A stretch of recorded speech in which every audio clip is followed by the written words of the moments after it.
Hi అండి, అందరికీ నమస్తే. నేను మీ Rekha. Welcome to Rekha cutie 953 YouTube channel. Friends, అందరూ బాగున్నారా? నేను కూడా బాగున్నానండి. ఫ్రెండ్స్, ఇంక ఈరోజు అయితే మీ అందరితో పాటు ఒక మంచి మార్నింగ్ రొటీన్తో పాటు మీకు కొన్ని విషయాలు కూడా నేను ఈరోజు మాట్లాడాలనుకుంటున్నాను. ఇంకా ఈరోజు మార్నింగ్ అయితే నేను ఇంట్లో వర్క్స్ చేసుకుంటూ ఉంటే బయట పక్షుల సౌండ్ అయితే భలే అనిపించింది. చిలకలన్నీ కూడా అరుస్తూ గోల పెడుతూ ఉన్నాయన్నమాట. సో సరే, కాస్త వీడియో తీసుకుందామని చెప్పేసి ఇంకా వచ్చాను. ఇలా న్యాచురల్గా షూట్ చేస్తే మార్నింగ్ టైంలో బాగుంటుంది కదా, అందుకోసం అని చెప్పేసి చూపిస్తున్నా. ఇదేం మన ప్లేస్ ఏం కాదు, పక్కన వేరే వాళ్ళది. బట్ అందులో చెట్లన్నీ మంచిగా ఉంటాయి కాబట్టి నేచర్ అనేది చూపిస్తున్నాను అప్పుడప్పుడు. ఇంక ఇక్కడైతే జామ చెట్లు జామ పళ్ళు కూడా వచ్చేసాయి. కాయలు ఉన్నాయి, అలాగే పండ్లు లాగా అయిపోయిన జామ పళ్ళు కూడా ఉన్నాయన్నమాట. చాలా బాగున్నాయి. ఇక్కడ చూడండి, పెద్ద పెద్ద కాయలు ఉన్నాయి.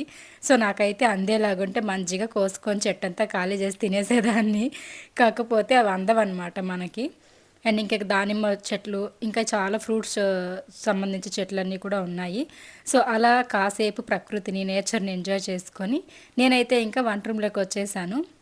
అండ్ వంట రూమ్లోకి వచ్చి కొంచెం గిన్నెలు అవి కూడా ఉన్నాయి, అవన్నీ కూడా కడిగి క్లీన్ చేసేసి దాని తర్వాత అయితే ఇంక ఇక్కడ వంట టిఫిన్ రెండు కూడా స్టార్ట్ చేసేసాను అనమాట. సో ఈరోజు అయితే మా పిల్లలు నన్ను బీన్స్ పప్పు కూట్లాగా చేస్తాను, సో అది చేసేసి ఆలు ఫ్రై అంటే ఆలు పల్లెం అంటాం కదా, మేమైతే ఉర్లగడ్డ పల్లెం అనేసి అంటాము. సో అవైతే అడిగారనమాట. ఇంక ఇష్టంగా అడిగారు, ఉర్లగడ్డ పల్లెం కావాలి, మేము రైస్లో కలుపుకొని తింటామని చెప్పేసి. సరే ఇంక అడిగారు కదా అని చెప్పేసి ఇంకా ఉర్లగడ్డ పల్లెము అలాగే బీన్స్ పప్పు కూట అయితే చేస్తున్నాను అనమాట ఇక్కడ. సో ఇంకొకటి ఏమంటే, నిన్నటి వీడియో అనుకుంటా కింద కామెంట్ పెట్టారు, మీరు ఎప్పుడు ఒకటే కడాయి యూజ్ చేస్తూ ఉంటారు, మీకు వేరే కడాయిలు లేవా అని చెప్పేసి అడిగారు. సో అటు పక్కన్న కడాయి గురించి అనమాట. మా ఇంట్లో దగ్గర దగ్గర ఒక చిన్న సైజు నుంచి పెద్ద సైజు వరకు ఒక 7-8 ఉన్నాయండి కడాయిలు అయితే. కాకపోతే ఎందుకో తెలీదు, నాకు అది స్టార్టింగ్లో నేను పలంనేరుకి షిఫ్ట్ అయినప్పుడు తీసుకున్న కడాయి అనమాట. ఇన్ని సంవత్సరాలుగా అది నాతో పాటు జర్నీ చేస్తూనే ఉంది. ఏవి కూడా కానీ కొన్ని వస్తువులు ఉంటాయి, మనం మెమరీస్గా పెట్టుకొని ఉంటాము. ఎన్నో బాధల్లో ఉన్నప్పుడు, రూపాయికి చాలా డిమాండ్ ఉన్నప్పుడు, పరిస్థితులు బాగాలేనప్పుడు ఏవైనా కొనుక్కొని ఉంటాం కదా అతి కష్టం మీద. అలాంటివి ఎప్పుడు కూడా మనం లైఫ్లో మిస్ చేసుకోవాలని అనుకోమన్నమాట. అంటే కొత్త వచ్చాయి కదా పాత పడేసేయాలి, ట్రెండింగ్ వచ్చాయి కదా ఓల్డ్ మోడల్ పడేసేయాలి అనే మెంటాలిటీ నాకు ఉండదు. నేను ఆ టైప్ కాదు. సో మేము ఎంతో కష్టపడి కొనుక్కున్నవి ఏదైనా కానీ మేము లైఫ్ టైం మెమరీస్గా పెట్టుకొని ఉంటాం అనమాట. అవి పనికొచ్చినా పనికి రాకపోయినా. నాకంటే ఎక్కువ మా హస్బెండ్ చేస్తుంటారు అలాగా. నేను అక్కడికి కొన్ని తీసేస్తూ ఉంటాను. బట్ ఎందుకో తెలీదు, కిచెన్ ఐటమ్స్లో మాత్రం నాకు ఎక్కువ పడేయాలని అనిపించదు అనమాట. అన్నీ కూడా పెట్టుకోవాలనిపిస్తుంది. ఈ వరలక్ష్మి వ్రతం వచ్చినప్పుడు, ఇట్లా ఫెస్టివల్ అప్పుడు హౌస్ క్లీన్ చేస్తుంటాం కదా, కిచెన్ క్లీనింగ్ అవి, అప్పుడైతే నాకు ఇంకా నా పని అయిపోతుంది. అప్పుడు మాత్రం అనిపిస్తుంది అనమాట, అబ్బాయి ఎందుకురా ఇన్ని పెట్టుకున్నాం కిచెన్లో, అన్ని మూటలు కట్టి పైన వేసేస్తే బాగుంటుందని చెప్పేసి. బట్ అట్లా కాదండి, ఆడవాళ్ళకి మనం వాటిలో వండకపోయినా, యూజ్ చేసినా చేయకపోయినా, పాతవైనా కొత్తవైనా ప్రతిదీ కూడా మన కళ్ళ ముందు కిచెన్లో నీట్గా సర్దుకొని ఉంటాం కదా, అవి కనిపిస్తూ ఉంటే ఏదో తెలియని ఒక హ్యాపీనెస్ అనమాట ఆడవాళ్ళకి. సో అందుకోసమని చెప్పి పెట్టుకున్నాను తప్పించి ఇంకేదో మాకు గతి లేకనో లేకపోతే ఒక కడాయే ఉందని కాదు. కొంతమంది మంచిగా కామెంట్స్ పెట్టేవాళ్ళు కూడా ఉంటారనమాట, ఎందుకు వాడుతున్నారు, అవి తీసేసి మీరు కొత్తవి యూజ్ చేసుకోండి, స్టెయిన్లెస్ స్టీల్ తీసుకోండి, ఇలా చెప్పేవాళ్ళు కూడా మంచిగా ఉంటారు. కానీ కొంతమంది ఉంటారండి, టార్గెట్ చేసి మరి కావాలని వచ్చి మనల్ని హర్ట్ చేస్తుంటారనమాట. అంటే మనల్ని ఏదో ఎగతాళి చేసినట్టు, టార్గెట్ చేసి మాట్లాడినట్టుగా నెగిటివ్గా పెడుతుంటారు. అంటే ఏదో ఒక రూపంలో మనల్ని హర్ట్ చేసేయాలి. అంటే మనం హ్యాపీగా కనిపిస్తూ వీడియోస్లో ఉంటాం కదా నవ్వుకుంటూ.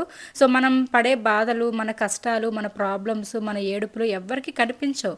వీడియోలో ఏదైతే కనిపిస్తుందో అదే నమ్ముతారనమాట. అండ్ ఇంకొకటి చెప్పన, వీడియోస్లో కనిపించేవన్నీ నిజాలే ఉండవు. నేనే కాదు, ఏ యూట్యూబర్ లైఫ్లో అయినా కూడా అంతే. వీడియోస్లో హ్యాపీగా కనిపించినంత మాత్రం నిజ జీవితాల్లో కూడా అలానే హ్యాపీగా ఉంటారు అనుకునేది చాలా పొరపాటు. సో వీడియోస్ కోసం నవ్వుతూ కనిపిస్తేనే కదా మీరు కూడా ఇంట్రెస్ట్గా చూస్తారు. ఫర్ ఎగ్జాంపుల్, ఇప్పుడు మన యూట్యూబ్లో మన సబ్స్క్రైబర్సే ఉన్నారు మన ఛానల్లో. నా వీడియో 10:30కి ఎప్పుడెప్పుడు వస్తుందని ఎదురు చూసేవాళ్ళు చాలామంది ఉన్నారు. సో మీ అందరికీ థ్యాంక్ యూ సో మచ్. అలాగే ఎన్నో ప్రాబ్లమ్స్తోనో ఇబ్బందులతోనో ఇలా సతమతం అవుతూ ఉంటారు. అలాంటి టైంలో నా వీడియో రాగానే నా వీడియోని చూసి హ్యాపీగా ఫీల్ అయ్యే వాళ్ళు కూడా చాలామంది ఉన్నారనమాట. సో అలాంటి వాళ్ళకి నేను డల్గా ఫేస్ పెట్టుకొని ఏడుపు మొహం వేసుకొని ఏడ్చుకుంటూ వీడియోస్ పెట్టాను అనుకోండి, వాళ్ళు అసలే మైండ్ చెడిపోయో లేదా ఏదో ప్రాబ్లమ్స్తో డల్గా ఉంటారు. నా వీడియోస్ చూసి వాళ్ళు ఇంకా డల్ అయిపోతారు కదా. సో నేను ఒక వీడియో పెడుతున్నాను, డైలీ నా రొటీన్ బ్లాగ్సే పెడుతున్నా. కాకపోతే వాటిని చూసి కూడా హ్యాపీగా ఫీల్ అయ్యే వాళ్ళు ఉంటారు. సంతోషంగా వాళ్ళ బాధలు మర్చిపోయి నా వీడియోస్ చూసి ఆ హాఫ్ అన్ అవర్ 1 అవర్ అయినా హ్యాపీగా ఫీల్ అయ్యే వాళ్ళు ఉంటారు. అండ్ దాంతోపాటు అండ్ మోటివేషన్గా తీసుకొని పనులు చేసుకునే వాళ్ళు, ఇల్లు చక్క పెట్టుకునే వాళ్ళు, వంటలు వార్పులు చేసుకొని పిల్లల్ని మంచిగా చూసుకునే వాళ్ళు కూడా ఉంటారనమాట. సో కాబట్టి అలాంటి వాళ్ళ కోసం నేను హ్యాపీగా ఉన్నట్లు, నాకు ఎన్ని ప్రాబ్లమ్స్ ఉన్నా నేను హ్యాపీగా కనిపించాలనే కనిపిస్తూ ఉంటాను. సో అది మనసు ఒప్పదనమాట కొంతమందికి. అరే ఎంత చేసినా, మనం ఎంత తొక్కినా కిందకి పడట్లేదే, అసలు ఇంకా తొక్కుతుంటే ఇంకా పైకి ఎదుగుతుంది, మనం ఎన్ని కామెంట్స్ పెట్టినా హర్ట్ అవ్వట్లేదే, బాధపడట్లేదే, రియాక్ట్ అవ్వట్లేదే అని చెప్పేసి అంటుంటారు, అనుకుంటూ ఉంటారు కూడా. సో వాళ్ళకి నేను చెప్తున్నా, మీరు ఎన్ని బ్యాడ్ కామెంట్స్ పెట్టినా, మీరు ఎంత తొక్కాలని చూసినా, మీరు ఎంత హర్ట్ చేయాలని చూసినా, నేను లొంగనమాట వీటికి. అసలు నేను కేర్ కూడా చెయ్యను. నాకు బాగా ఫిక్స్ అయిపోయాను నేను మైండ్లో, ఒకరు ఎదుగుతుంటే ఒకరు చూసి సహించలేరనమాట. కాబట్టి ఇలాంటి వాళ్ళ ముందు మనం ఇంకా మంచిగా ఉండి, ఇంకా హ్యాపీగా ఎంజాయ్గా కనిపిస్తేనే వీళ్ళు కుళ్ళుకొని వస్తారని చెప్పేసి నాకు బాగా అర్థమైంది. సో మీరు నన్ను తొక్కాలని చూడకండి, మీరు అలసిపోతారు తప్పించి నేనైతే వీడియోస్ ఆపనమాట. అండ్ నెక్స్ట్ ఇంకోటి ఏమంటే, నీకు ఈ వయసులో డ్యాన్స్ అవసరమా, నీకు ఇప్పుడు డ్యాన్స్లు అవసరమా, బ్యాక్ పెయిన్ అని చెప్పేసి వీడియో పెట్టావు, మరి ఇప్పుడు డ్యాన్స్లు వేసి ఎగురుతున్నావు, కుప్పిగంతులు వేస్తున్నావు, ఇప్పుడు మాత్రం నీకు నడుము నొప్పి రాలేదా, బ్యాక్ పెయిన్ రాలేదా అని చెప్పేసి కామెంట్స్ పెట్టారనమాట నిన్నటి వీడియోలో. మీకు ఒకటి ఫస్ట్ ఆఫ్ ఆల్ నేను చెప్పాలనుకుంటున్నది ఏమంటే, అసలు ఇప్పుడు నేను ఈరోజు మీకు ఒక వీడియో పోస్ట్ చేస్తున్నాను అంటే ఇది ఒక 2-3 డేస్ ముందు వీడియోనో లేకపోతే ఒక 4-5 డేస్ ముందు వీడియోనో ఉంటుంది.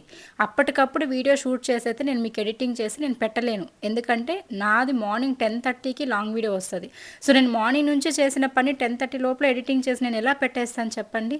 సో ఆ వారంలో జరిగినవి షూట్ చేసినవి నేను మీకు ఎడిటింగ్ చేసి పోస్ట్ చేస్తానన్నమాట. సో మీరేమనుకుంటున్నారు అంటే, తెలిసిన వాళ్ళు అర్థం చేసుకునే వాళ్ళు ఓకే, ఈ తెలియని వాళ్ళు ఉంటారు కదా, వాళ్ళు ఎలా నెగిటివ్గా తీసుకునే వాళ్ళు ఉంటారు కదా, వాళ్ళు ఎలా ఆలోచిస్తున్నారంటే, ఇప్పుడు నేను ఈరోజు వీడియో పెట్టానంటే ఇది ఈ రోజుదే ఉంటుంది అనేసి ఫిక్స్ అయిపోతున్నారనమాట. అది రాంగ్. అలా కాదు. ఒక 1 వీక్గా తీసినవి, ఈ 4-5 డేస్ 3 డేస్ ఇలా ముందు తీసిన వీడియోస్ని ఎడిటింగ్ చేసి పోస్ట్ చేస్తామంట అంతే. సో నెక్స్ట్ ఇంకోటి ఏమంటే, బ్యాక్ పెయిన్ నాకు ఉన్నింది. సో బ్యాక్ పెయిన్ ఉంది, లైఫ్ టైం నాకు అది పోదని కూడా నాకు తెలుసు. ఎందుకంటే నేను ఫుల్ రెస్ట్ తీసుకోవాలి. నేను రెస్ట్ తీసుకుంటే నా ఇంట్లో నా పిల్లలకి నా భర్తకి వండి పెట్టేవాళ్ళు, ఇంట్లో అన్ని పనులు చేసి పెట్టేవాళ్ళు ఎవ్వరూ లేరు. కాబట్టి మన పనులు మనకు తప్పదు. కాబట్టి ఎన్ని ప్రాబ్లమ్స్ ఉన్నా, ఎన్ని నొప్పులు ఉన్నా, ఎటువంటి ప్రాబ్లం ఉన్నా కూడా అన్నిటినీ నొప్పి వచ్చినప్పుడు భరించాలి, రెస్ట్ తీసుకోవాలి, హాస్పిటల్కి వెళ్ళాలి, ట్యాబ్లెట్స్ వాడాలి, మళ్ళీ మన పని మనం చేసుకుంటూ వెళ్ళిపోవాలి. అలానే జరుగుతాయి మిడిల్ క్లాస్ ఫ్యామిలీస్ అన్నీ కూడా. ఇంకా వర్కర్స్ని పెట్టుకునే స్టేజ్లో నేను లేను. ఫస్ట్ ఆఫ్ ఆల్ నేను ఒకరికి జీతం ఇచ్చి పెట్టుకునేంత రేంజ్కి నేను ఇంకా ఎదగలేదు. కాబట్టి నాకైతే నా పనులు నాకు తప్పవన్నమాట. ఇంకా బ్యాక్ పెయిన్ అంటారా, నాకు సయాటికా ఉంది. సో నేను నొప్పి వచ్చినప్పుడు నేను భరించేది నేనే. ఆ తర్వాత నేను చిల్ అవ్వడానికి, రిలాక్స్ అవ్వడానికి డాన్సులు వేసుకుంటా, వీడియోస్ పెడతా. నొప్పి నాదే, బాధ నాదే, పెయిన్ అన్నీ నావే కదా. మరి ఎందుకు మీకేంటి ప్రాబ్లము? నెగిటివ్ కామెంట్స్ రోజు డాన్సులు అవసరమా, నొప్పి అనడము, మళ్ళీ బిల్డప్ కోసం అంత అబద్ధాలు, వీడియోస్లో అబద్ధాలు చేసేదంతా ఇలాంటి పనులు అనేసి అంటారు. సో మీకు నేను అబద్ధం చెప్పి మీ దగ్గర డబ్బులు గుంజుకుంటున్నానా, లేకపోతే మిమ్మల్ని ఏమైనా అడుగుతున్నానా, మీ ఇంటికి వచ్చి ఏమైనా నేను తింటున్నానా? లేదు కదా. మీకు అబద్ధం చెప్పాల్సిన అవసరం నాకేమని చెప్పండి. సో దయచేసి మీరు ఎదుటి పర్సన్ని అర్థం చేసుకోకపోయినా పర్లేదు, కానీ అపార్థం చేసుకొని అన్నీ మీకే తెలిసినట్లు మాత్రం మాట్లాడకండి. ఇది మాత్రమే నేను చెప్పాలనుకుంటున్నా. ఎవరైతే నెగిటివ్గా మాట్లాడుతుంటారో, నెగిటివ్ కామెంట్స్ పెట్టి హర్ట్ చేస్తుంటారో వాళ్ళకి చెప్తున్నా. అండ్ ఇంకోటి ఏమంటే, నీ వయసుకి అవసరమా, ఈ వయసులో నీకు డ్యాన్స్లు అవసరమా అని పదే కామెంట్స్ పెడతారు కదా. నేను ఏదైనా ఒక డ్యాన్స్ చేసి వీడియో పెట్టినప్పుడు, అసలు నా వయసుతో మీకేం పని? నాకు 33 సంవత్సరాలు, ఓకే. నాకు 50 సంవత్సరాలు 60 సంవత్సరాలు కూడా కామెంట్స్ పెట్టిన వాళ్ళు ఉన్నారు. అది మీ ప్రాబ్లం, నన్నేం చేయమంటారు? నా వయసుకి నేను డ్యాన్స్ వేసుకుంటా. అండ్ ఇంకోటి ఏమంటే, నా భర్త నా పిల్లలు ఎప్పుడైతే డ్యాన్స్ ఆపేయి అంటారో అప్పుడు మాత్రమే నేను ఆపేస్తా. మీరందరూ చెప్తే నేను ఆపను. అండ్ మీరు అలా ఉండండి, ఇలా ఉండండి, ఆ బ్లౌజులు ఏంటి, ఈ అవతారం ఏంటి, ఆ చీరలు ఏంటి, నీ మేకప్ ఏంటంటే నేను ఆపనండి. అది నా లైఫ్, అది నాకు నచ్చినట్టు నేను ఉంటా. ఈ రోజు ఉండేవాళ్ళు రేపు చచ్చిపోతున్నారు, రేపు లేరు. ఈ రోజు నిద్రపోతాం, రేపు మరుసటి రోజుకి నిద్ర లేస్తామో నిద్రలోనే వెళ్ళిపోతామో మనకు తెలియదు. అలాంటప్పుడు ఈ చిన్న లైఫ్ నేను ఎంజాయ్ చేయాలి కదా. అలా అని తప్పుడు పనులు చేసి కాదు కదా. మేము ఇంట్లో ఉంటూనే 10 రూపాయలు ఎర్న్ చేసుకొని మా పని మేము చేసుకొని వీడియోస్ పెట్టుకుంటున్నాం. అండ్ డ్యాన్స్ అంటారా, నేను సచ్చిన ఆపను. నాకు అది ప్యాషన్, నాకు ఇష్టం. అండ్ నా భర్తకి లేని ప్రాబ్లం మీకెందుకు? నా పిల్లలకి, నా భర్తకి, నా ఫ్యామిలీకి లేని ప్రాబ్లం మీకు అవసరం లేదు ఫస్ట్ థింగ్. అండ్ ఇంకోటి మీరు డాన్స్ ఆపే అవసరమా నీకంటే నేను ఆపను. నాకు అవసరమే డాన్స్. అండ్ నా వీడియోస్ నచ్చేవాళ్ళు, నా డాన్స్ అంటే ఇష్టపడేవాళ్ళు చాలామంది ఉన్నారు నా సబ్స్క్రైబర్స్. అండ్ నేను అట్లీస్ట్ ఒక 1 వీక్ మర్చిపోయాను అనుకోండి డాన్స్ వీడియోస్ పెట్టడము, ఖచ్చితంగా మెసేజ్ చేస్తారనమాట. అక్క డాన్స్ వీడియోస్ పెట్టండి అక్క, డాన్స్ వీడియోస్ పెట్టి ఎన్ని రోజులు అయింది అక్క అని చెప్పేసి పెడుతుంటారు. అండ్ నాకు సాంగ్స్ కూడా పంపిస్తుంటారు తెలుసా. ఇన్స్టాగ్రామ్లోకి వచ్చి రీల్స్ నాకు షేర్ చేస్తుంటారు. అక్క ఈ వీడియో మీరు చేయండి అక్క, చాలా బాగుంటుంది మీరు చేస్తే అని చెప్పేసి నాకు పంపిస్తుంటారు మన సబ్స్క్రైబర్లు. సో అలా ఎంకరేజ్ చేసే వాళ్ళు ఉండేటప్పుడు ఎవరో ఒకరో ఇద్దరో వచ్చి డిస్కరేజ్ చేసి హర్ట్ చేయాలని చెప్పేసి కావాలని నెగిటివ్ కామెంట్స్ పెట్టి బాధ పెట్టే వాళ్ళ గురించి నేను ఎందుకు ఫీల్ అవ్వాలి? సో నన్ను సపోర్ట్ చేసే వాళ్ళ గురించి నేను ఆలోచించాలి తప్పించి మీలా నెగిటివ్ ప్రతి దాంట్లో నెగిటివ్ వెతికే వాళ్ళ గురించి ఆలోచించాల్సిన అవసరం లేదు. అది కూడా టార్గెటెడ్గా ఒక 2-3 ఐడీస్ ఉన్నాయి. ఈసారి కనుక వాళ్ళు నాకు కామెంట్స్ పెట్టారు బ్యాడ్గా అంటే నేను స్క్రీన్ షాట్ తీసి మరి నేను మీకు చూపిస్తాను. వాంటెడ్గా వస్తారనమాట. వాంటెడ్గా వచ్చి మరి నాకు హర్ట్ చేస్తుంటారు. అది కూడా ఎంత మంచి వీడియో చేసినా, ఎంత పద్ధతిగా చేసినా పెడుతుంటారనమాట. అసలు సోషల్ మీడియా మీరు చూస్తున్నారా, మీరు కళ్ళకు గంతలు కట్టుకున్నారా నాకు తెలీదు. సోషల్ మీడియాలో ఎలాంటి వల్గర్ వీడియోస్ వస్తుంటాయి. అసలు ఒళ్ళంతా చూపించుకుంటూ ఎలా చేస్తుంటారు. అలాంటి వాళ్ళని మాత్రం ఏమనరే, ఎగేసుకొని చూస్తుంటారు. పద్ధతిగా చీరలు కట్టుకొని పద్ధతిగా ఇంట్లో లక్ష్మీదేవుల్లాగా ఉంటూ సంసారాలు చూసుకొని పూజలు పిల్లలు వంటలు వార్పులు చేసుకొని ఆ తర్వాత ఏదో ఖాళీ టైం దొరికినప్పుడు ఒక చిన్న సరదా కోసం డాన్స్ చేసుకుంటే ప్రాబ్లం ఏమొచ్చింది మీకు? అంటే పద్ధతిగా చేయడం తప్పనేదా, లేకపోతే వాళ్ళలాగా చేయలేనేదే తప్పనేదా? సో నాకు అర్థం అవ్వట్లేదు. మార్చుకోవాల్సింది మేము కాదు, మారాల్సింది మేము కాదు. మీ మెంటాలిటీని మార్చుకున్నారంటే బాగుంటుంది. ఇప్పుడు నేను ఇంతవరకు మాట్లాడే టాపిక్స్ గురించి మీ అభిప్రాయాన్ని మాత్రం ఖచ్చితంగా కామెంట్స్లో షేర్ చేసుకోండి. నేను ఏమైనా తప్పుగా మాట్లాడుంటే కూడా మీరు కామెంట్స్లో షేర్ చేసుకోండి. అండ్ నెక్స్ట్ వచ్చేసరికి ఇక్కడ వీడియో టాపిక్లోకి వచ్చేస్తే ఇంకా నేను ఇది 2 డేస్ వీడియో అనమాట. సో 1 డే ఫస్ట్ వచ్చి ఇంకా కిచెన్ క్లీన్ చేసుకోవడము, ఇంకా పూజ గది కోసం దీపాలన్నీ క్లీన్ చేసుకోవడము, పూజకి ఇవన్నీ కూడా చేసుకున్నాను. నెక్స్ట్ డే ఆ తర్వాత అయితే ఇంకా మా అమ్మాయి డిన్నర్ కోసం అని చెప్పేసి ఆమ్లెట్స్ అవి వేసుకుంటూ ఉన్నింది. దాన్ని ఏదో కేక్ లాగా కట్ చేస్తారని చెప్పేసి ప్రయోగాలు చేస్తూ ఉంది. ఇంక ఇక్కడ మా పెద్దమ్మాయి అయితే బట్టలు బోల్డన్ ఉన్నాయి. నేను ఇన్ని రోజులు కూడా కొంచెం రెస్ట్ తీసుకుంటున్నా బ్యాక్ పెయిన్ అని చెప్పేసి అని, బట్టలు ఎక్కువసేపు పడుతుంది కదా మడచడానికి అని చెప్పి నేను మడవలేదు. ఇంకా తనైతే కాలేజ్ నుండి వచ్చి ఇంకా బట్టలన్నీ కూడా మడిచి సర్ది పెట్టేస్తూ ఉంది. ఇంకా నెక్స్ట్ అయితే ఇక్కడ కొన్ని కొలాబ్స్కి వచ్చిన శారీస్ ఉన్నాయన్నమాట. ఒకేసారి వచ్చేస్తాయి నాకు, వస్తాయి కొలాబ్స్కి. ఇంకా వాటన్నిటిని స్టిచ్చింగ్కి ఇవ్వాలి. అండ్ తర్వాత ఇంకా మంచిగా ట్రెండింగ్ సాంగ్స్కి షూట్ చేసుకోవాలి. కొలాబ్స్ అన్నీ కూడా చేయాలన్నమాట. అలాగే మీషోలో కొన్ని ప్రోడక్ట్స్ కూడా తీసుకున్నాను. ఇంకా కొన్ని వర్క్ బ్లౌజెస్ తీసుకున్నా. అలాగే ట్రెండింగ్లో ఎక్కడ చూసినా స్కర్ట్స్ అని చెప్పి టాప్స్ అని చెప్పి ఇప్పుడు హల్చల్ అవుతుంది కదా ఇన్స్టా మొత్తం కూడా, అవి కూడా నేను తీసుకున్నాను. సో వీటన్నిటిని కూడా మీకు నెక్స్ట్ షార్ట్స్లో అయితే నేను చూపిస్తాను. అలాగే లింక్స్ కూడా ఇస్తాను కమ్యూనిటీ పోస్ట్లో. చాలా బాగున్నాయి. అండ్ కస్టమైజ్ చేయించిన తర్వాత కూడా నేను మా పిల్లలకి వేసిన తర్వాత చూపిస్తాను. అండ్ ఈ శారీస్ అన్నీ కూడా నాకు కొలాబ్కి వచ్చినవి అనమాట. సో శారీస్ అయితే సూపర్గా ఉన్నాయి. ఎప్పుడెప్పుడు బ్లౌజ్ స్టిచ్చింగ్ చేయించుకొని శారీస్ అయితే మీ ముందుకు తీసుకొచ్చేద్దామా అని ఉందన్నమాట. చాలా బాగున్నాయి. శ్రావణ మాసం వచ్చేస్తుంది కదా, అందరూ కూడా కొనేసుకోండి. మంచిగా మహాలక్ష్ములాగా ఇంట్లో నడుస్తూ ఉంటే మంచిగా శారీస్ కట్టుకొని పూజలు చేసుకొని ఎంత బాగుంటుందో చెప్పండి. సో ఇవన్నీ కూడా నేను మీతో బ్లౌజ్ స్టిచ్చింగ్ అయిన తర్వాత కట్టుకొని చూపిస్తాను ఎలా ఉంటాయని చెప్పేసి. ఓకేనా. ఇంక ఈ పనులన్నీ ఉన్నాయి. ఎక్కడక్కడ గందరగోళంగా ఉందన్నమాట. నెక్స్ట్ అయితే ఇక్కడ ఆమ్లెట్ అంటే దోశ పిండిలోకి ఎగ్స్ కలిపేసి ఏదో చేస్తుందనమాట మా చిన్నమ్మాయి. ఆనియన్స్ అన్నీ పెట్టి తర్వాత వెజ్ పప్స్ టైప్లో ఏదో చేసుకుంటోంది. ఇంక వాటిని కట్ చేయడం అంట. అసలు వీడియో తీమా సతాయిస్తూ ఉంది.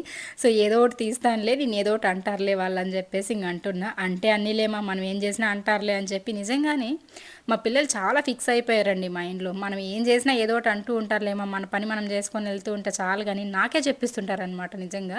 సో అలా ఈ జనాల గురించి బాగా అర్థమైపోయింది. దగ్గర నేను ఒక 5 ఇయర్స్ నుంచి ఉన్న ఈ సోషల్ మీడియాలో. ఇన్స్టాగ్రామ్ స్టార్ట్ చేసా ఫస్ట్, దాని తర్వాత మళ్ళీ యూట్యూబ్లోకి వచ్చాను. నిజంగానే చాలా ధైర్యం తెచ్చేసుకున్నాం అనమాట. స్టార్టింగ్లో అయితే నేను అసలు ఏదైనా కామెంట్స్ వస్తే భలే ఏడ్చేదాన్ని. బట్ ఇప్పుడు అస్సలు కేర్ కూడా చేయను అనమాట. పో అని చెప్పి పక్కకు దోసేస్తూ ఉంటానన్నమాట. సో మన వెనక మన గురించి మాట్లాడుకునే వాళ్ళు ఎప్పుడు మన వెనకే ఉంటారు, మనం ఎప్పుడు ముందే ఉంటాం వాళ్ళకి. కాబట్టి మన పని మనం చేసుకుంటూ వెళ్ళిపోవాలి. మన వెనక మాట్లాడుకునే వాళ్ళు ఎప్పుడు అక్కడే ఆగిపోతుంటారనమాట. అంతకుమించి నేను ఏం చెప్పను. సో ఇక్కడ ఏదో ప్రయోగాలు చేసుకుంటోంది, చేసుకొని ఇవ్వండి. ఇంకా మేమైతే ఇంకా డిన్నర్ తినేసి ఇంక ఇవన్నీ క్లీన్ చేసేసి పడుకోవాలి. సో ఇదండి ఈరోజు వీడియో నచ్చితే మాత్రం లైక్ చేయండి, షేర్ చేయండి, కామెంట్ చేయండి. ఫస్ట్ టైం చూస్తున్న వాళ్ళు మన ఛానల్ని సబ్స్క్రైబ్ చేసుకోండి. అలాగే మా అమ్మాయి ఛానల్లో అంటే ప్రియాస్ క్యూట్ వరల్డ్లో కూడా లాంగ్ వీడియో పోస్ట్ చేశాను 9 o'clockకి. ఎవరైనా చూడకపోతే కొలాబ్ చేస్తాను, చూసేసేయండి.